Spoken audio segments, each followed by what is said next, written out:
Welcome everyone to our second live stream this week. We will have 1-2 minutes before we have everything online. Let us get on Instagram online. So that should work.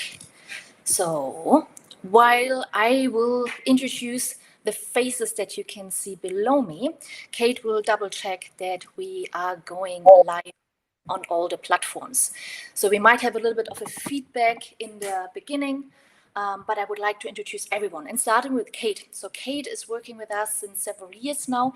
She is basically the face behind all the social media. So everything that you see from Galapagos shark diving on social media, that is coming from Kate. So thank you very much for that. And today she will support us with all the questions. So she will keep an overview on all the questions that you're asking, because we do not see all the questions. So Instagram, for example, we have to go separately in. That brings me also to the point, during you listening right now, the first minutes, make sure you see where you can write your comments. So on YouTube, it should be on the right-hand side. Facebook, Instagram, and Twitter should be, I think, below. So make sure that you see where you have your comment section. If you don't find it, or for some reason it's not showing, you might want to change to a different platform. Because this webinar, of course, is to give you information, but it's also a platform for you to ask questions. So use it when you can. Then we have Jonathan. Jonathan is one of our shark scientists that is accompanying our dive trips, but he, of course, is also the leader of the research project, the Shark Research Project, Galapagos Whale Shark Project, what you're supporting when you're traveling with us, by donations, but also because you're collecting data.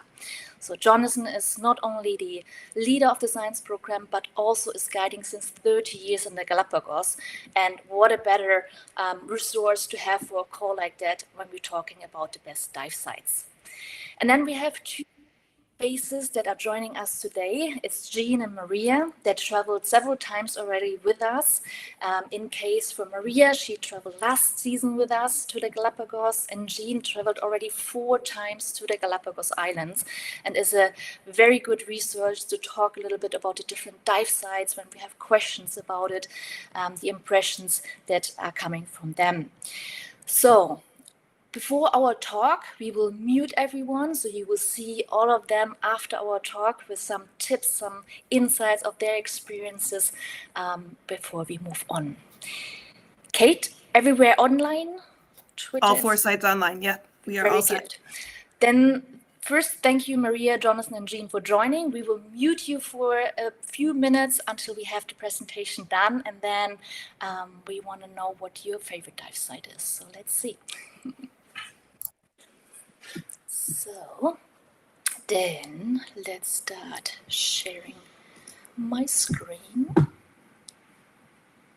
Let's see if that works. Hello. There we go. And we're going to the PowerPoint and starting here. So if anything is not working, or you hear feedback, or there's anything, write it in the comments, and Kate will take care of it.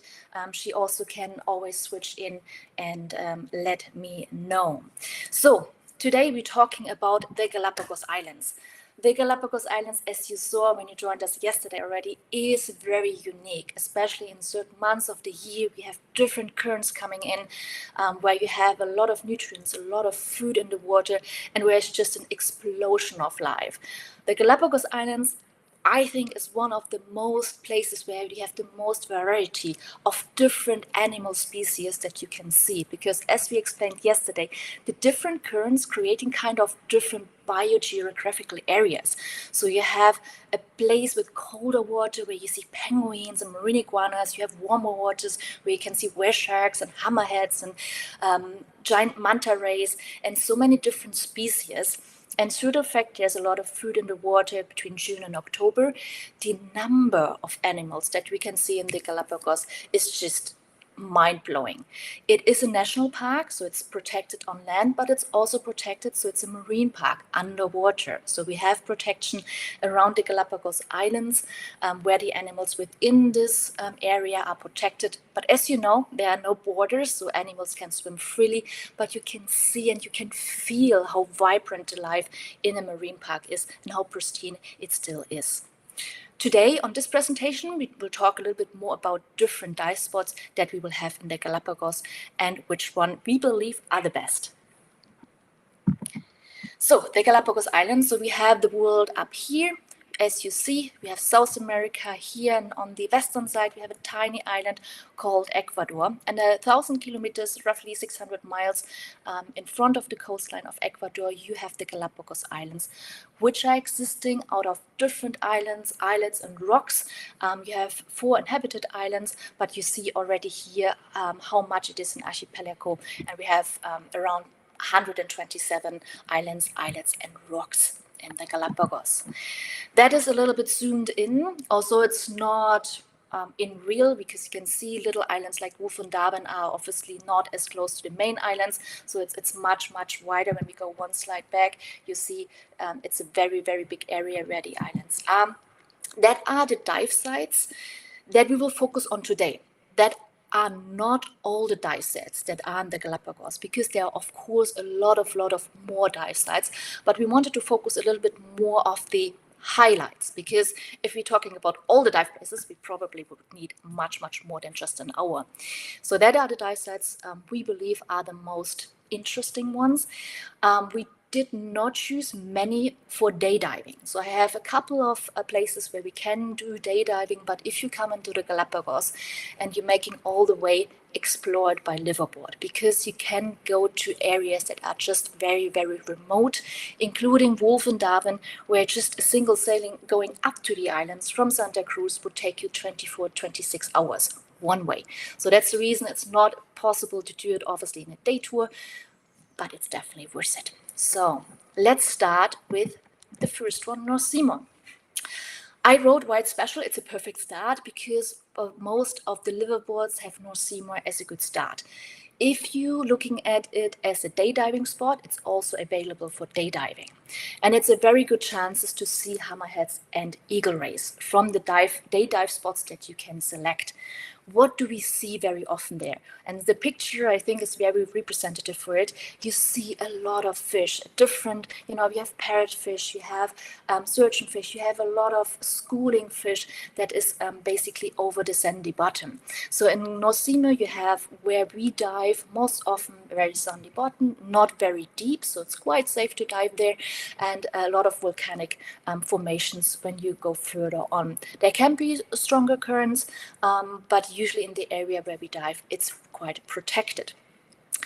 There are chances to see hammerheads as well as different ray species. You can see stingrays and eagle rays, so there's always a good chance to see those coming by. And of course, the sea lions that many want to see, you can see there as well. The Gordon Rocks, we do not have often in dive liveaboards. However, I wanted to mention it as a day diving spot to cover this topic as well. In my opinion, personally, Gordon Rocks is one of the best places if you want to see hammerheads or sharks. So I think North Timor and Gordon Rocks, if you only have maybe the time to do day diving, that are the 2 spots that are interesting if you want to see the big wildlife. However, I think Gordon Rocks, especially when I was there, I often had quite a stronger currents because it is kind of a channel. It's a little bit exposed, the rocks out there. So it can be a washing machine as it's written here. However, it's not as bad. It's the best chance to see hammerheads passing by. Frequently, you see blacktip sharks, Galapagos sharks, but you also see the usual ones like a green sea turtle, as well as sea lions that are coming by. So it's very interesting to dive there as well. It is where you see how volcanic Galapagos is, the underwater formations, and you also have a couple of walls where you see different corals, and within corals, obviously, a little bit more of the little wildlife. So Gordon Rocks, I believe, is one of the best day diving spots where you can see hammerheads. Cousins Rock, I believe sometimes possible as day diving, but not very often, because Cousins Rock is a little bit further north on Santiago Island, close to Bartolome, where you have just a huge range of different wildlife. A little bit more concentrated, I would say, on the smaller wildlife. You have, when you look at the formations underwater, it's kind of terraces, and within the terraces you often have turtles sleeping, white-tipped sharks sleeping, so there's a lot of things going on. You have different corals. Within the corals there's always very good chances to see the golden seahorse, the Pacific seahorse, frogfish, what is pretty cool to see, octopus, what I love to see. So there's a lot of little things in between the corals, what is beautiful to see. So if you're looking for macro photography, that is one of a very, very good spot to do so. However, Cousins Rock is also a place where we have our head stuck into the terrace and don't see what's happening out there, because there's so much happening, and we often have eagle rays passing by, a school of golden rays, mobula rays, and even the Pacific giant manta ray is passing by quite frequently in Cousins Rock. Also, obviously, sharks can pass by, like hammerheads as well as blacktips, so they are obviously attracted from the currents that are around the rocks, because Cousins Rock, when you look at the map, would be a little rock just north of Santiago. Roca de Ronda. So the first one that I said, they are more closer to the main island. Roca de Ronda is the first spot that is only available when you're doing a dive liveaboard, because it is a little rock in the middle of the ocean in the north of Isabela. Why it's so special? It's the fumaroles that you can see.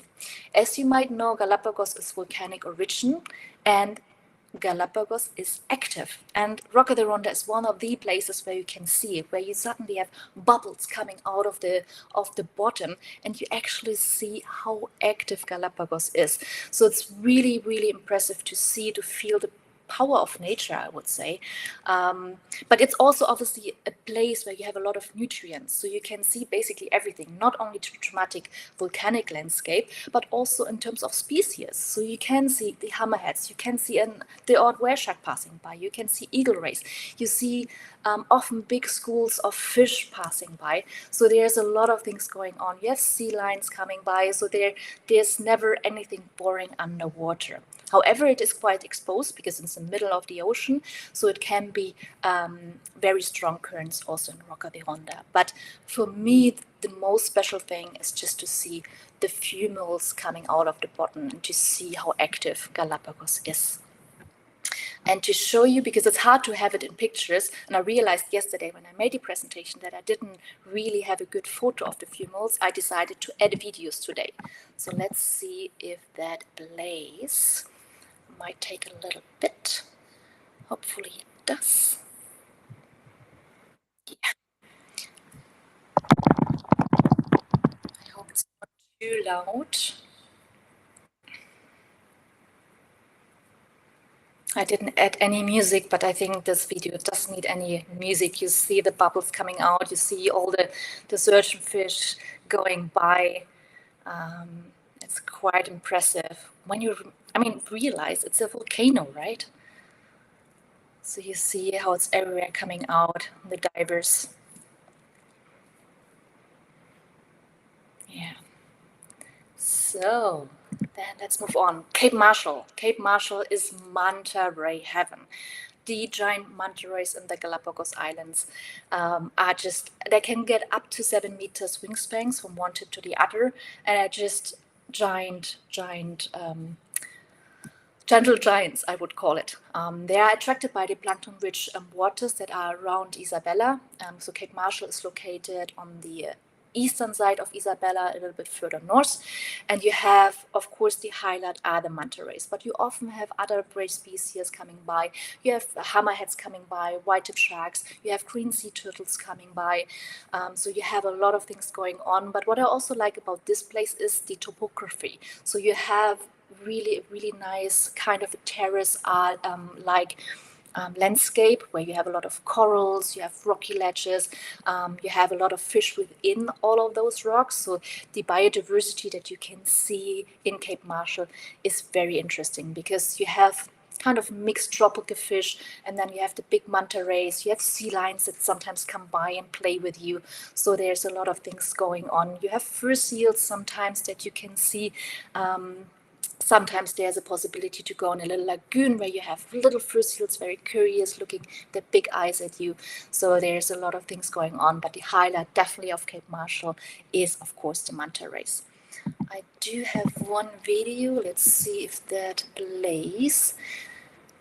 That is the one I found yesterday. It's not the best quality, but it gives a little bit of a.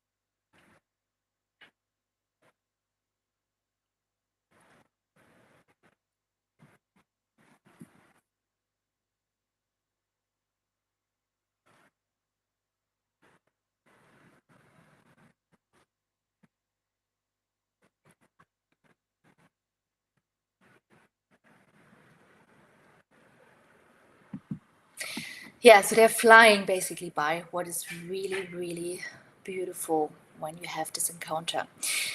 I have my top five that are my personal top five. So we'll see what the others in the panel have to say about their top places or dive sites. But my personal top five in the Galapagos are the following. On space number 5 is Roca Blanca. And that's not often mentioned, Roca Blanca, but I think Roca Blanca is one of my favorite spots because I had the best manta ray encounter I ever had in this place. So you have manta rays coming by quite frequently.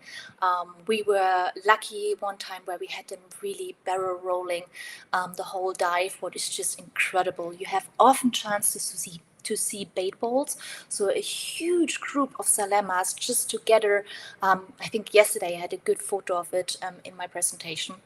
When you're very lucky, you sometimes have then black tips that are hunting with it.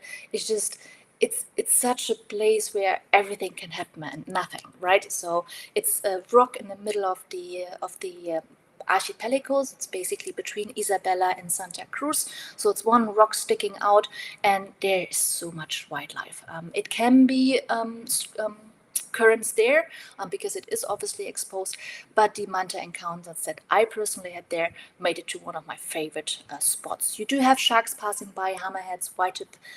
Last season we saw a lot of little black tips and Galapagos sharks around, so that was beautiful. And you do have the chance to see a lot of different ray species. So not only the big giant manta ray, but you also see the golden cow-nose rays, you see eagle rays, you can see stingrays. So there's a lot of things going on. We had the one time, I can remember, I couldn't count how many golden rays there were in one school just passing by. So that is really a place where you can focus on rays if you do want to see rays. Of course, we do have sea lions, we do have the eels, we do have lobsters, we do have garden eels.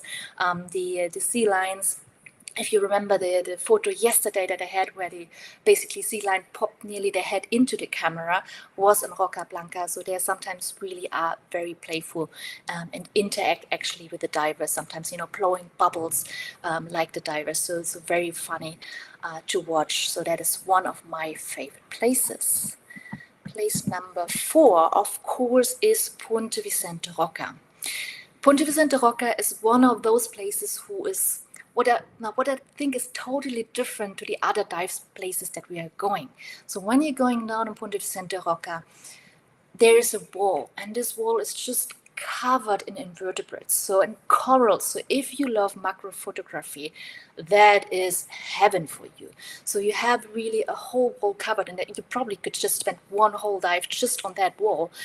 See all the different blennies, hawkfish, frogfish, seahorses, all the different invertebrates that you can see, pistol shrimp. I mean, there's so much going on within this coral. It's just yeah, it's really, really beautiful. And on the other side, if you're one of those who are more focused on the big stuff, you also get your fair share, because we do have two different cleaning stations, one on the top, one in the bay, where we have the chance to see molars.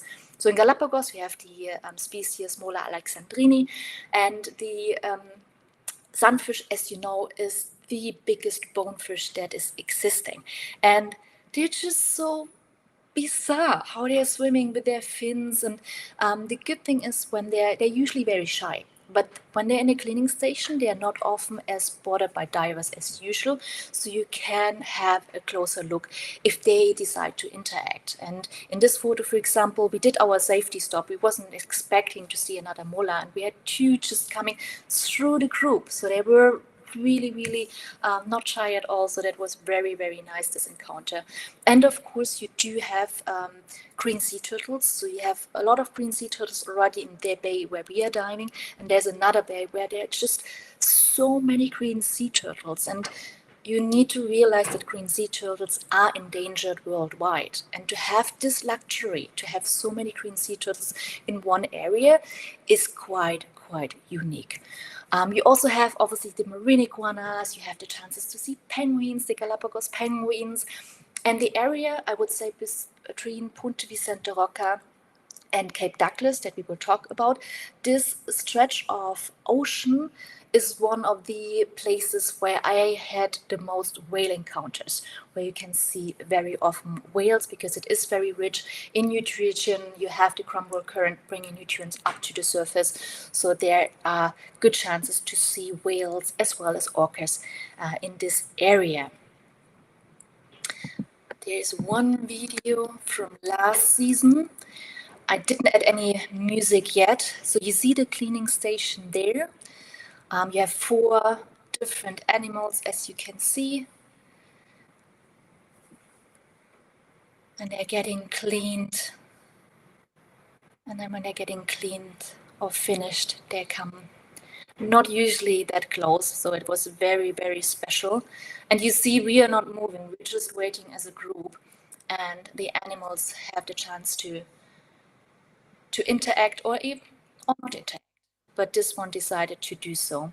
And look how they're swimming. It's just, yeah.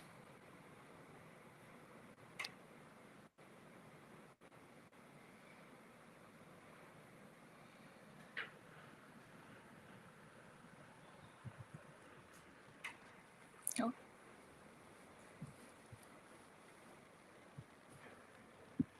No. Yeah.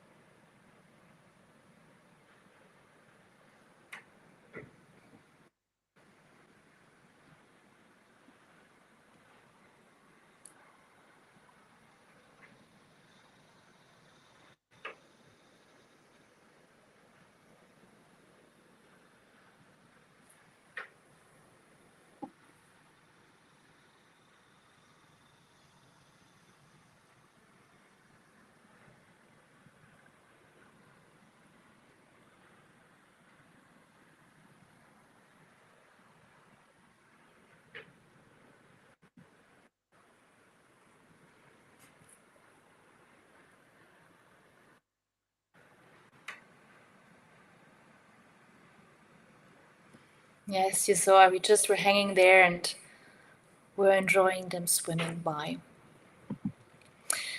Cape Douglas is my number 3 because of the marine iguanas. As I mentioned yesterday, this marine iguana is the only iguana that feeds underwater. It's endemic to Galapagos, so you only can see it in the Galapagos Islands. And it's just to see the little iguanas feeding underwater. Well, they're not as little, but they're beautiful to watch, how they're feeding, how they're, if you take the time to look around, the interaction with the fish, with the damselfish, and they're usually quite shy, but when they're feeding and you're not annoying them, they're quite acceptable that you watch them feeding. So that is obviously one of the highlights of Cape Douglas. The feeding happens usually in 3 to 5 meters maximum. That means I'm usually the first one in and the last one out, because your air is lasting for forever, and it's just beautiful, beautiful, beautiful to watch them, and just so funny because it's just so different, I would say. But Cape Douglas is not only unique for the marine iguanas, it is also very unique for different species. So you have a little bit of colder water because of the ground wall coming in, but it can happen that you suddenly see a bird next to you diving. The flightless cormorant is adapted to dive underwater and to get their food, and man, they are fast. So when they're screaming by and getting their food and hunting underwater, it's just so weird to see a bird underwater next to you diving. So it's very, very cool to see the Galapagos penguin. So I had my most encounters of penguins underwater were in Cape Douglas. So that is, they can seen, feeding next to the marine iguanas. They are very, very fast swimming by when they're feeding. So it's very interesting to see them underwater. And Cape Douglas is one of the best places to see them underwater. And of course, as I said, the volcanic upwelling is the reason why there are so many nutrients in the water, what is attracting all of those wildlife. Also, the marine iguana obviously feeds on the algae that you can see in the right hand picture on the stones. So let's see. Yeah, there I have a video as well.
And then coming to place number 2, Wolf Island.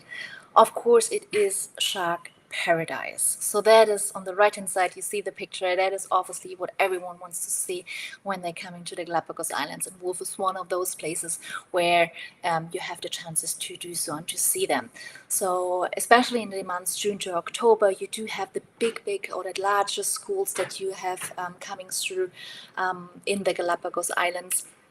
So the school, as I said yesterday, the numbers are just so sheer incredible. So you have sometimes a hammerhead school that's existing out of 500 individuals or more. So it's really a big school. So it's just very, very impressive. However, you not only have hammerheads, of course, in Wolf Island, you also have the big Galapagos sharks, you have the black-tip sharks, the silky sharks, you have different ray species that are coming through. So you have eagle rays very often spotted. You have the big schools like jacks, like groupers that are out in the blue and basically forming huge bait balls. You have the turtles, you have hawkbills, and we have green sea turtles that are very often spotted. When you're lucky, we have a safety stop where the dolphins are joining us. You can very often hear them underwater. So there's so much going on. And when you would take the time and look, on the different corals, because often people don't know that there are a little bit of coral reefs within Wolf and Darwin as well, then you would see a lot of tropical fish. So a lot of small things that we often not really look at because we are so concentrated on the big stuff. But the variety also in Wolf Island, what you can see is very impressive. You have the fur seals up there that are sometimes interested in interacting in certain places that are very funny, diving and playing in the water. So that's very good. But of course, the highlight are the sharks. So that is very good. Let's see if this video plays to give you an idea.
So yeah, in the video you saw, so often in Wolf you have different cleaning stations where you have the hammerheads coming in to getting cleaned.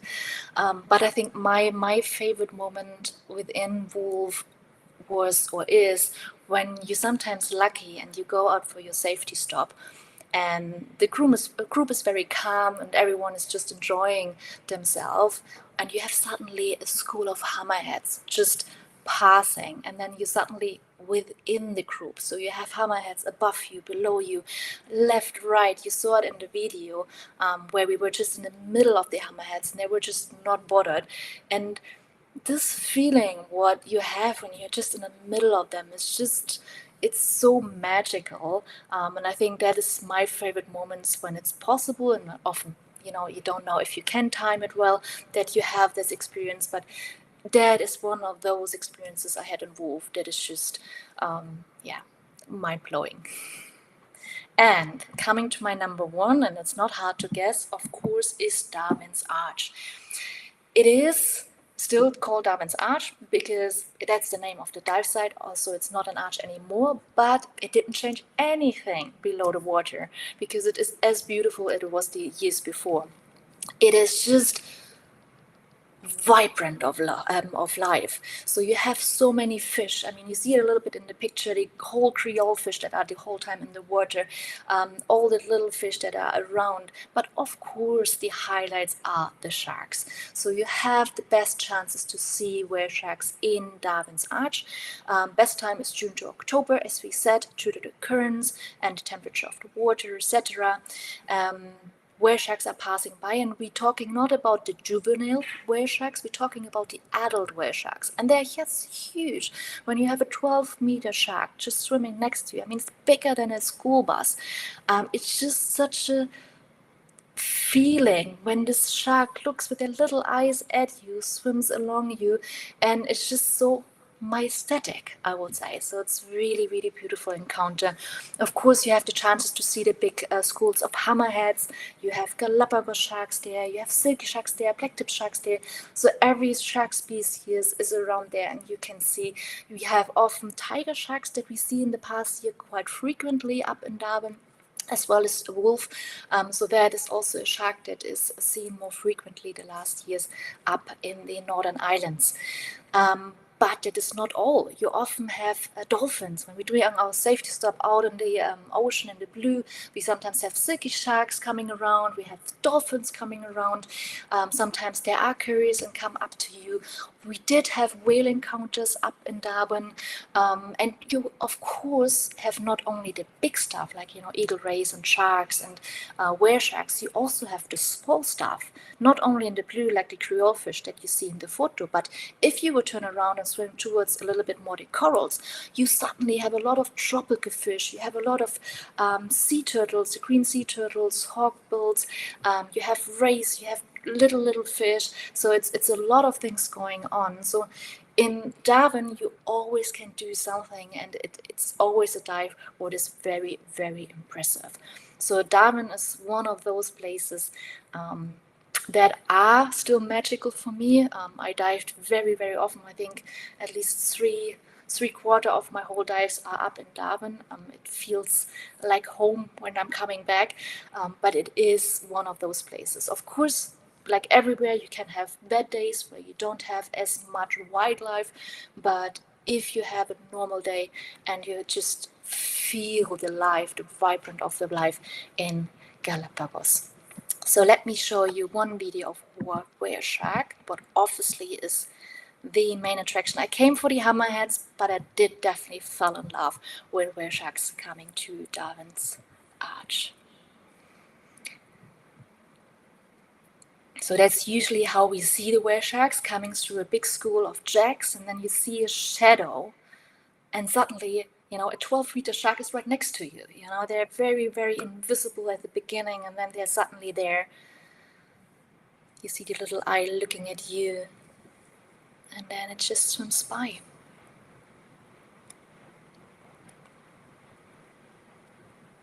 So you see the divers trying to get a good video, but also a good photo ID, where you can identify each individual whale shark, where we'll talk about a little bit more tomorrow about that. I mean, look how big it is and how tiny the little divers are. And then I have one last video also of Darwin that I would like to leave you with, where you just see how much there's water, how much life.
So for questions, let's come back. And I'm so sorry that I'm way over my time.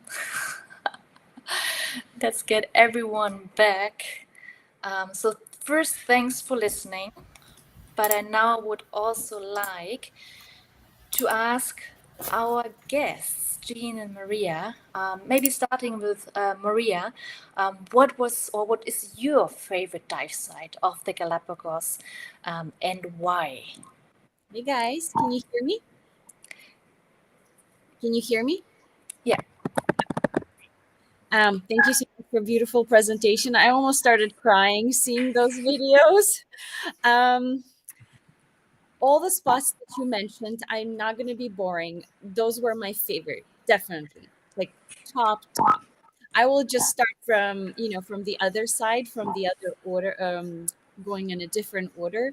So definitely Darwin's Arch was just, I rewatched the video that I took of my first whale shark, where I'm crying under the water, and you can hear me sobbing. I rewatch it over and over again, and I cannot just believe that I was able to see this huge school bus under the water. When it's just swimming on you, you're speechless. You almost lose conscious. You're like, how is it possible? So, and of course, all the next dives that we had at Darwin's Arch, you just keep sitting there and waiting for yours or Jonathan's little bell to hear that another whale shark is coming. So that was definitely, the main highlight of the trip. Wolf location is phenomenal. I actually was a little bit sick when everyone saw the mega school of hammerheads, and I've heard that it was just, phenomenal. 200 plus hammerheads swimming around you. My other personal favorite ones were Roca Blanca. I don't know why, but I think maybe I was just lucky. There was a little bit of a current, and I do love eagle rays.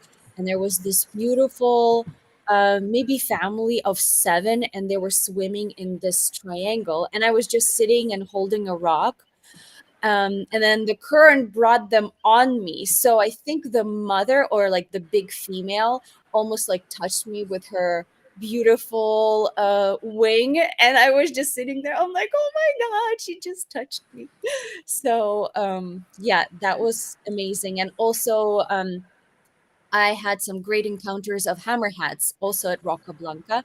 I was sitting again holding a rock, and I was holding my breath not to have bubbles and not to scare them. And the hammerhead literally like swam just above me. So I could see the belly and everything, and I was filming it, and it was beautiful. I did love Roca Redonda with the fumaroles. That was such a mysterious and kind of like a filming location spot where we saw a lot of turtles. And when you see these bubbles and the turtles above them, it was great, especially if you're interested in geology. I think that spot is just like, wow, you're in the middle of this beautiful geological formation. So and the location with the Punta Vicente Roca with molas. Molas are wonderful, and it was my first time to see them. They're bizarre, as you said. That's the best word to describe them.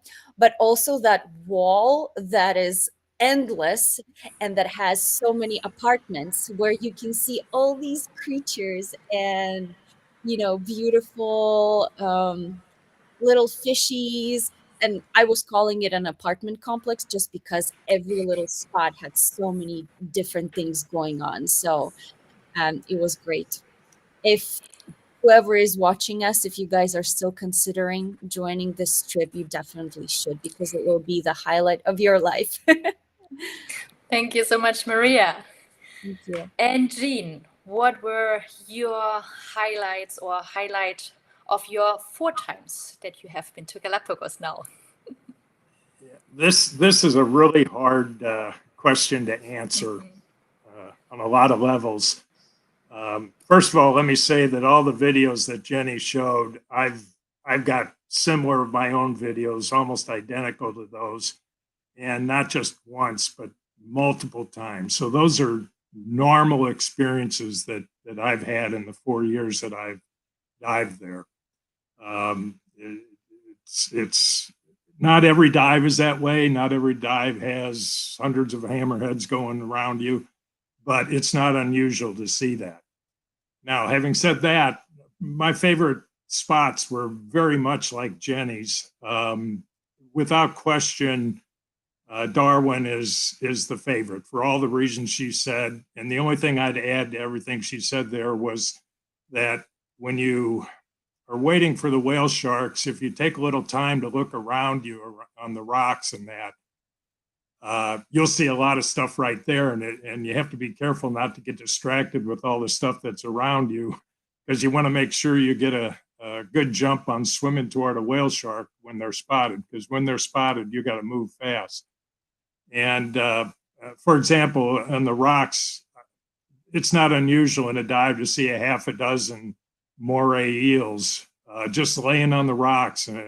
And I'll settle into a spot and be looking around for the whale sharks and look down, and there's a moray right at my fins. So it's an incredibly diverse place. And the whale sharks, you have to experience it. You cannot describe the feeling. I can tell you that my first time and just about every time since then, and I've seen 30 plus of them in 4 years, not different ones, but 30 plus sightings.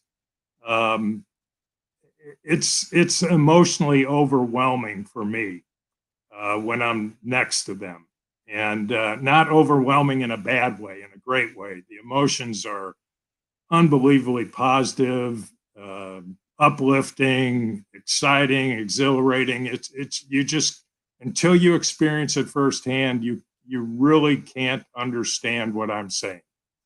So set aside the number one choice without question. After that, it's really, really hard to pick a second or third or fourth, because they're all good, and they're all good for different reasons, and different reasons depending on which year you're talking about.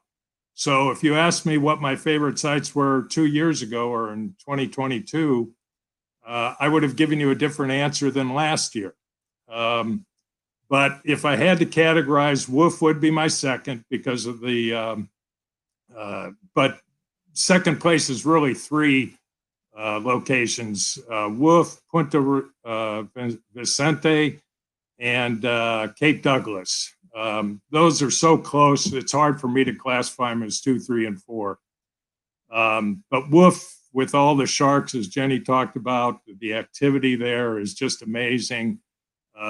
Much like Maria said about, I think it was Roca Blanca or Redonda, I'm not sure which one, but we've seen schools of eagle rays of 5, 6, 7 at a time that were just amazing there and swimming close by.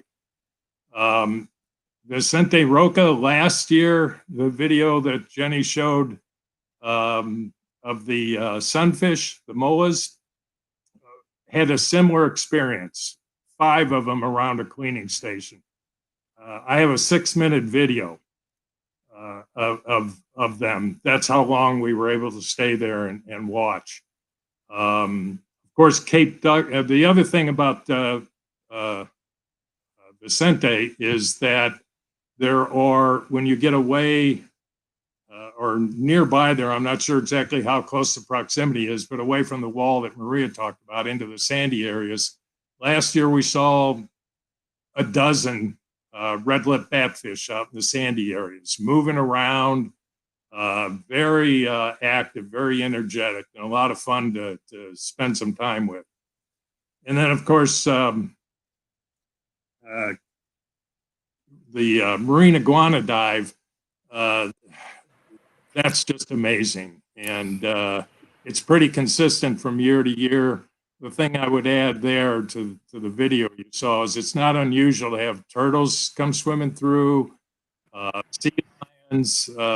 Even one year had a penguin shoot through one of my videos in the background. So it's not unusual there to see a lot of other creatures besides the marine iguanas, but the marine iguanas are just amazing. Those would be my highlights. Thank you so much, Jean. So, looking at the time, I would not ask you, Jonathan, to tell me your favorites because I think you would go through all the dive sites and would move on to questions if that is okay with you. Perfect. Then, Kate, which questions do we have? So we had a question: at what depth do you usually find whale sharks and hammerheads? It depends, but I probably can give the word to Jonathan, who would be better because he's diving with hammerheads and whale sharks since 30 years now in Galapagos. Thanks. I actually concur. You're very, very difficult to decide which is your favorite dive site. They are all so different and so spectacular. So at what depth? Again, it depends a little bit on the conditions. Frequently early morning, hammerheads might be deeper down and they might come up during the daytime. So there are no specific and set places that you're definitely going to see them, which is why we have areas that we hang out in. And then if we find the activity tends to be deeper, we'll go a little bit deeper and observe there, or higher up, then we'll tend to go up and so on. So it depends on temperature, conditions, time of the year, and as Jean said, from year to year, these things change as well. So not a fixed depth that you can go to for either hammerheads or whale sharks. However, we tend to hang in that sweet spot, which is somewhere between 15 and 20 meters. And that gives us good viewing possibilities if they're down below or a little bit above us. And sometimes they're right on your level. So we tend to plan the dives to maximize the time with the wildlife. So we'll hang out maybe a little bit deeper, 20 meters at the beginning of the dive, and then go progressively a little bit shallower. And that generally gives us the best amount of time or the longest amount of time with those specific species. With whale sharks, they can be up on the surface or down deep. But again, they tend to come by more or less in that sort of sweet spot area. So 15, 20, 25 meters is generally where we're watching wildlife. Thank you. What is the next question we have? Okay, the next question, it's a two-parter. So the first part is related to specifically July to mid-August. What is the average temperature in Celsius at different dive sites? That's a good question because we explained yesterday in the call a little bit about the different currents coming in. And so you really have completely different temperature in different areas. So I would start maybe with the warmest area up in the north. So the average temperature, and again, it is very average because you have influences like El Nino who make it completely off, La Nina where it's a little bit colder. So you have variations within the seasons or the years where it can be completely off. For the north, like Wolf and Darwin, I would say the average temperature is between 22 and 24 degrees Celsius, which is 75 to 79 Fahrenheit. For the opposite, so the coldest area, I would call it, is the western side of Isabella, where you have the Grumble Current upwelling. And there it can go quite deep, but the average temperature, I would say, is around 17 to 19 degrees Celsius, which is 66 Fahrenheit, 17 degrees Celsius. So it's 17 to 19 degrees Celsius, more or less.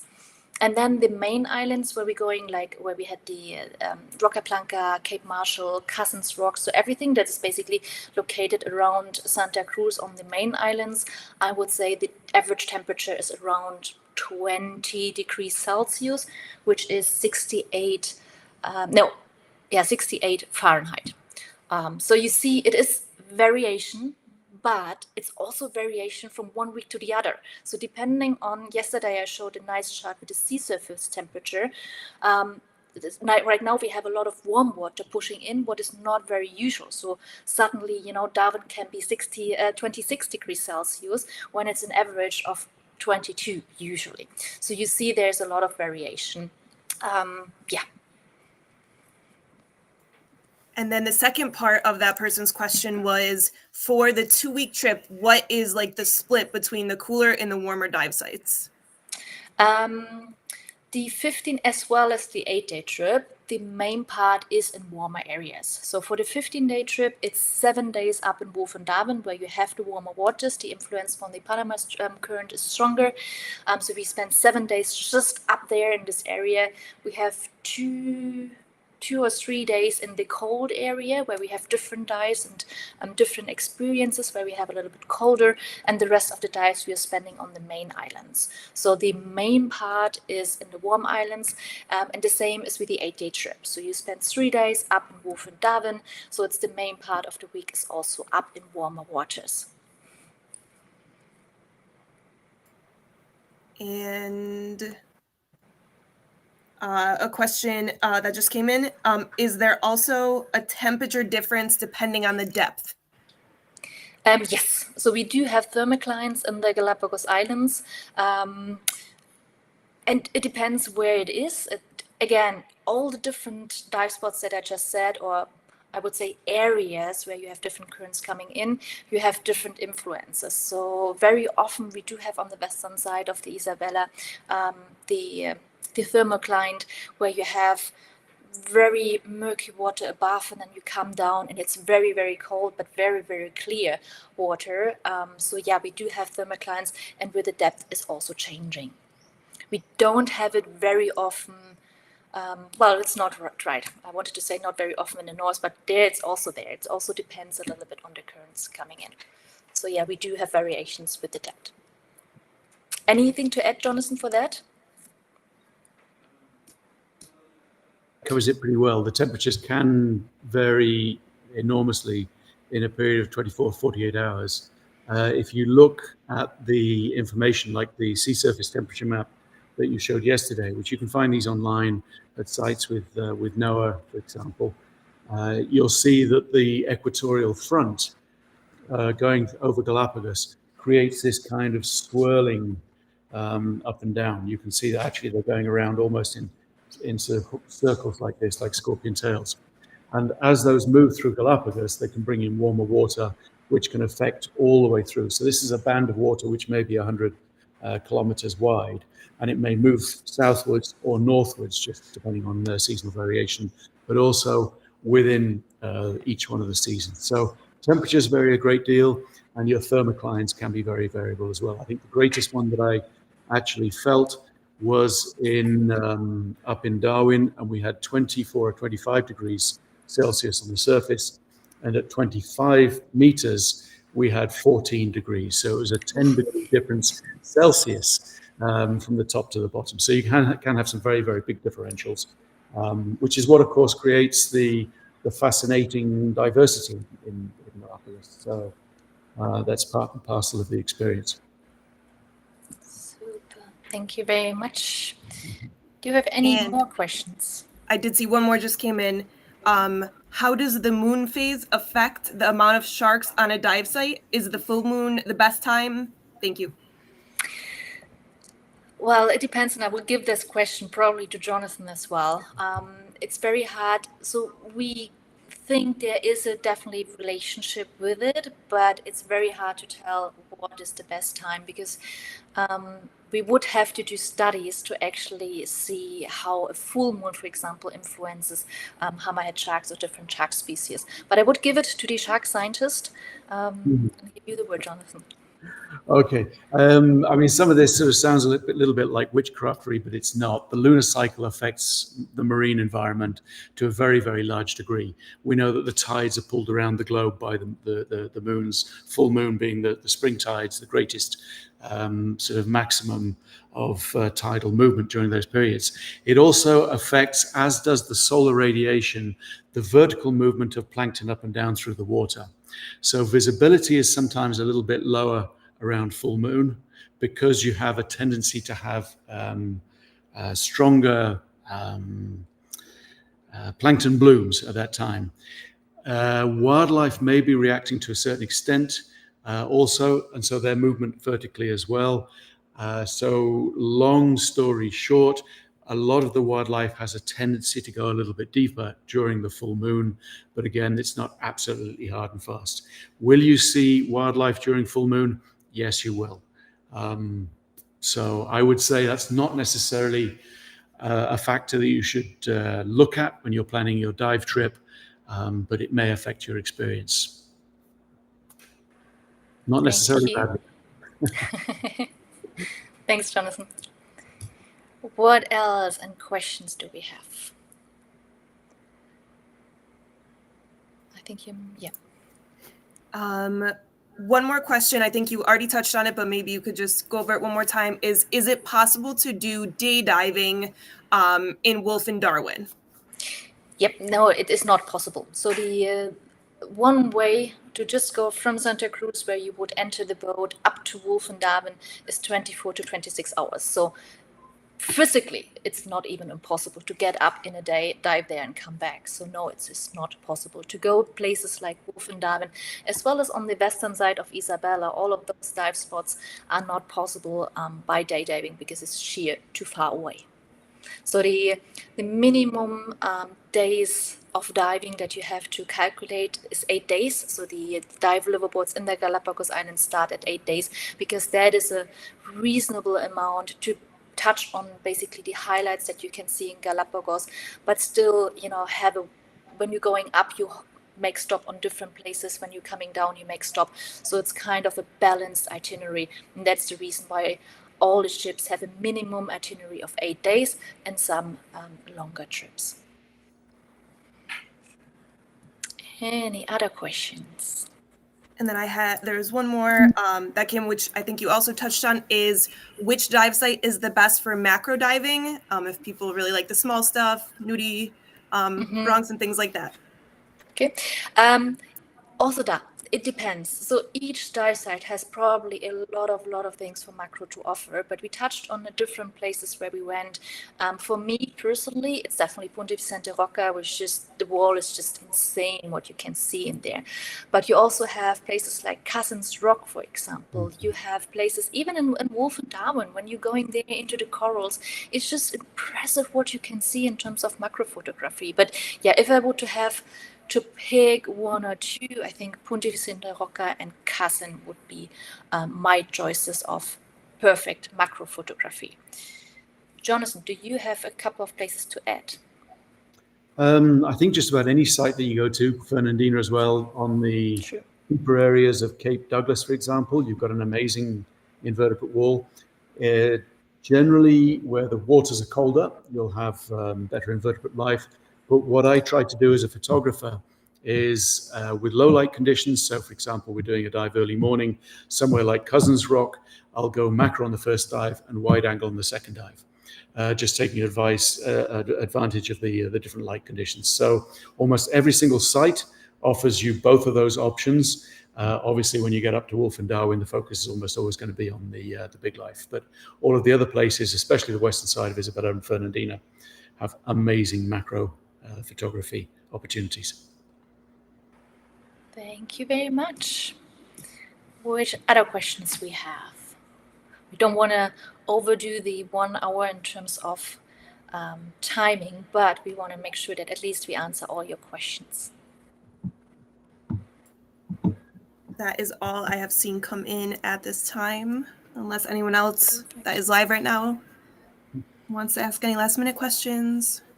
Perfect. And even if you have, as I said yesterday, some questions that come afterwards that you just then realize that you have them, just write us an email. Our email address is info@galapagossharkdiving.com.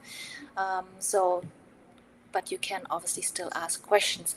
Does anyone out of the panel have anything to add to our webinar today?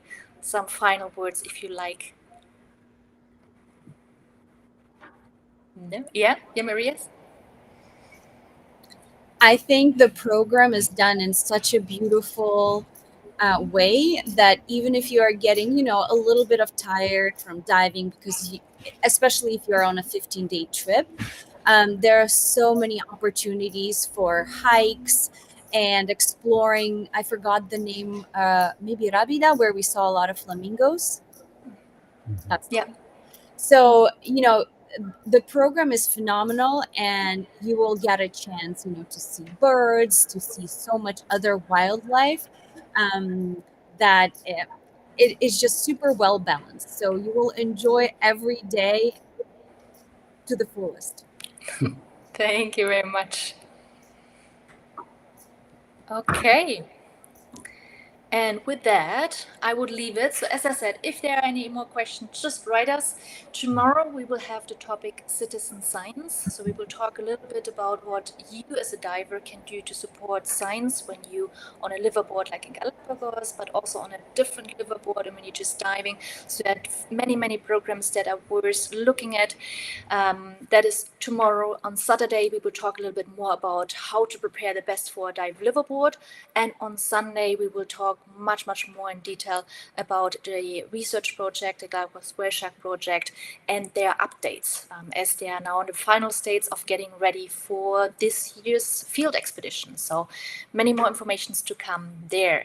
If you didn't sign up yet, register yourself. If you have any issues with any technical stuff or so, also write us an email or a message so we can take care of that, so make sure that you can join us for the next coming webinars.